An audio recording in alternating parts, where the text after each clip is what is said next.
안녕하십니까, 홍팍입니다. 이번 시간에는 롬복을 활용한 리팩토링에 대해 알아보겠습니다.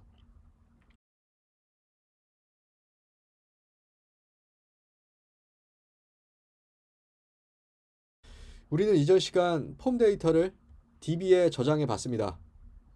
해당 과정을 진행하면서 DTO, 컨트롤러, 그리고 엔티티 등의 클래스에 많은 코드들을 작성해 왔는데요.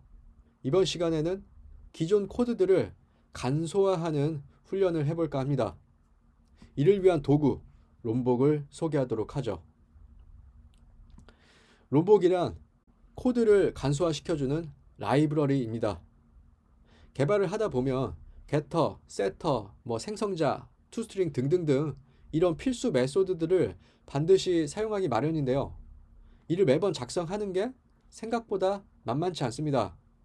스마트하지만 게으른 개발자들은요, 어떻게든 이런 일들을 없애려 합니다. 자, 그래서 나온 도구가 바로 롬복 되겠습니다. 롬복을 사용하면 여러 필수 코드의 반복을요, 최소화할 수 있고요.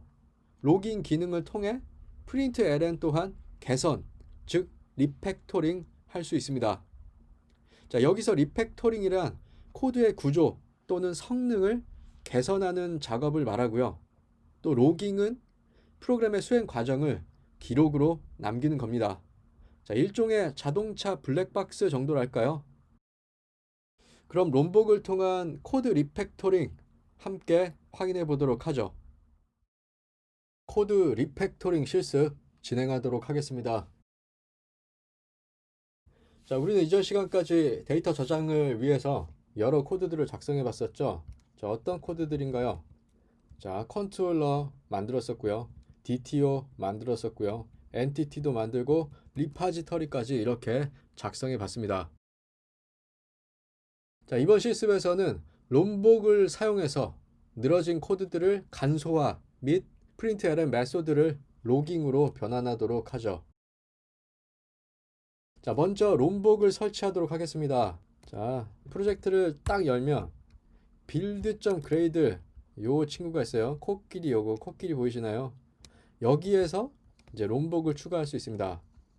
자, 코드를 여시면 막 내용이 많죠. 근데 중요한 건 뭐다? 여기가 중요합니다. dependencies라는 요 블럭이 중요해요. 자, 여기에다가 뭐를 추가하면 되냐면 라이브러리들, 즉 프로젝트 생성할 때 추가했던 이런 도구들이 있었죠.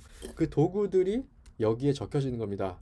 자, 웹 서비스 만들 거니까 도구 추가했었던 거, 그리고 머스태치 추가했던 거 이렇게 들어가져 있고요. JPA 추가했던 것도 다 이렇게 들어가져 있는 걸 확인할 수 있습니다. 자, H2 데이터베이스도 이런 식으로 들어가져 있는데 다시 돌아와서 디펜던시스에 뭐를 넣는다? 라이브러리, 즉 프로젝트 생성을 위한 도구들을 여기다 추가해 주면 됩니다. 자, 그러면 이제 우리는 뭘 넣을 거다? 롬복이라는 도구를 넣을 거죠. 롬복 추가를 해주도록 하겠습니다. 자, 롬복을 추가하려면 두 가지의 코드를 넣어야 되는데요. 자, 복사 붙여넣기 해서 compile only org.project 롬복 요거랑 annotation processor org.project 롬복 블라블라를 넣어주시면 됩니다. 이것만 추가하면 되느냐? 안 됩니다. 그 다음 해야 될 거는 이 코끼리에 새로 고침을 해줘야 됩니다. 이게 뭐냐면 방금 추가한 거를 실제로 새로 고침해서 인터넷으로부터 다운받아 오는 버튼이에요. 자, 누르기 전에 마우스를 올려보면 로드 그레이드 체인지 이 프로젝트의 어떤 변화들을 감지해서 불러와주는 그런 버튼 되겠습니다. 자, 얘를 누릅니다. 자, 누르면 아래쪽에 뭐가 막 빌드 그레이드 블라블라 막 이런 게 나올 거예요. 막 이런 게 나올 건데 조금 지나면 오른쪽 그레이드 탭에서 방금 전 우리가 추가한 요 롬복이 추가된 거를 확인할 수가 있어요. 이게 추가가 됩니다. 오케이? 자, 이렇게 해서 롬복을 프로젝트에 설치했고요. 다음으로 해야 될 게 플러그인 설치입니다. 자, 플러그인 설치는요, 예전에 한번 해봤었죠. 자, 헬프에 find action 가가지고 find action에서 플러그인스 치면 뭐가 나온다고 했죠. 그래서 마켓플레이스에 가서 검색을 해주면 됩니다. 뭐라고? 롬복이라고 검색을 해주면 뭐 나오죠? 바로 인스톨 해주면 인스톨이 잘 됐다라고 됐고요. 오케이 누르면 됩니다. 그럼 오른쪽 아래에 뭐가 막 블라블라 나오는데 롬복은 어노테이션 프로세싱이 필요하다 막 이런 게 나오죠. 그러면 이네이블 요거를 체크해 주시면 됩니다. 자, 체크하면은 뭐 잘 됐다 이렇게 나오는 건데 저 체크를 깜빡하고 놓쳤다 하시는 분들은 프리퍼런스 있죠. 프로젝트의 환경 설정 프리퍼런스 가가지고 거기에서 설정을 해주셔도 됩니다. 오케이. 자, 프리퍼런스에서 보시면 요 빌드, 익스큐션, 디벨롭먼트, 디플로이먼트 뭐 이런 거 있죠. 여기 가서 컴파일러 가서요.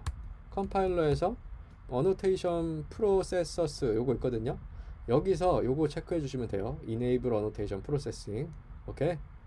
자, 오케이 누르면 드디어 롬복을 사용할 준비가 됐습니다. 자, 그러면 이제 롬복을 통해서 코드를 리팩토링 해보도록 하죠. 자, 제일 먼저 리팩토링 할 대상은 DTO가 되겠습니다. DTO. 자, DTO에 아티클 폼이 있었죠. 자, 아티클 폼을 열면 생성자가 있어요. 아, 이거 생성자 쓰는 거 귀찮아. 또 toString 메소드도 있어요. 아, 이거 toString 메소드 쓰는 거 귀찮아. 그죠? 자, 그러면 이거를 과감하게 지워주는데 얘를 지우고요. 대신 뭐를 쓴다? 여기 위에다가 all args constructor 라고 딱 써주면 방금 그놈을 쓴 거랑 똑같은 효과가 납니다. 자, 마찬가지로 이 오버라이딩 된 toString 메소드도 지워줍니다. 자, 그리고 뭘 써주느냐? 골뱅이 toString 이라고 써주면 방금 toString을 썼던 것과 똑같은 효과가 납니다. 오케이. 자, 이렇게 해서 아티클 폼 클래스를 롬복을 사용해 리팩토링 개선해 보았습니다. 자, 코드가 정말 짧아졌죠. 한눈에 보기에도 쉽고요. 가독성이 좋아졌을 뿐 아니라 코드 또한 짧아서 많은 개발 시간이 단축시킬 수 있습니다. 뭐를 통해서? 롬복을 통해서요. 자, 그러면 DTO를 개선해 봤으니까 이게 바뀌었는데 정말 잘 동작하는지 한 번쯤 테스트 해 봐야겠죠. 지금 서버를 켜서 확인해 보겠습니다. 로컬호스트 8080의 아티클스 뉴 해가지고 제목을 QQQQ 내용은 1111 서밋 하면 여기 아래쪽에 잘 출력되는 거 확인할 수 있고요. 자, 정말 DB에도 잘 들어갔는지 봐야겠죠. 자, 그러면은 로컬 호스트 8080의 H2 콘솔 가서 접속을 해야 되는데 접속이 안 되죠. 왜? JDBC URL이 서버를 껐다 킬 때마다 바뀐다고 했으니까. 그래서 JDBC 검색을 해서요. 여기에 있는 요 값을 복사해서 붙여넣기 하고 데이터를 확인했더니 데이터가 들어가진 걸 이렇게 확인할 수 있습니다. 오케이. 자, 그럼 다시 돌아와서요. 두 번째 리팩토링 대상은 엔티티가 되겠습니다. 자, 엔티티 어디 있습니까? 자, 엔티티 요 놈이죠. 엔티티의 아티클 엔티티를 만들었는데 자, 얘도 똑같아요. 얘도 코드를 보면 야, 이거 서버 좀 내리고 코드를 보면요. 여기도 이제 생성자 있죠? 자, 이거 과감하게 지운다. 지우고 뭐를 넣어준다? all 골뱅이 all args constructor 해주면 모든 필드에 있는 걸 가지고 컨스트럭터를 생성해줘요. 그러니까 무슨 말이냐? id, 타이틀, 컨텐트를 파라미터로 하는 생성자를 이놈이 자동으로 만들어줍니다. 자, 이전에 썼던 거 뭐예요? 요 코드가 요거 한 줄로 된다는 거예요. 오케이? 자, 그럼 마찬가지로 요 오버라이딩 된 toString 메소드도 과감하게 지워줍니다. 그리고 똑같이 toString 요거 어노테이션을 통해서 코드를 개선할 수 있겠습니다. 자, 이렇게 해서 코드의 구조를 리팩토링 개선해 보았습니다. 자, 세 번째 개선 대상은 바로 컨트롤러 되겠습니다. 자, 컨트롤러에 가서요. 아티클 컨트롤러에 가보면 지금 프린트 ln을 가지고 데이터를 확인하고 있죠. 프린트 ln으로 이렇게 찍어보는 거는 실제 서버에서는 이렇게 절대 하시면 안 돼요. 실제 서버에서는 프린트 ln으로 검증을 하는 게 기록에 남지도 않고 서버의 성능에도 상당한 악영향을 끼치기 때문에 사용하지 않습니다. 자, 그럼 뭐를 사용하느냐? 로깅 기능을 사용합니다. 얘를요, 로깅으로 대체해보죠. 로깅 기능으로 대체하도록 하겠습니다. 자, 그럼 로깅은 뭐냐? 자동차에서 이제 우리 사고 날 때 블랙박스 있잖아요. 그런 거예요. 블랙박스가 매 순간의 영상들을 다 기록하듯이 이 서버에서 일어나는 일들을, 내가 확인하고 싶은 일들을 다 기록할 수 있게 하는 게 바로 뭐다? 로깅 되겠습니다.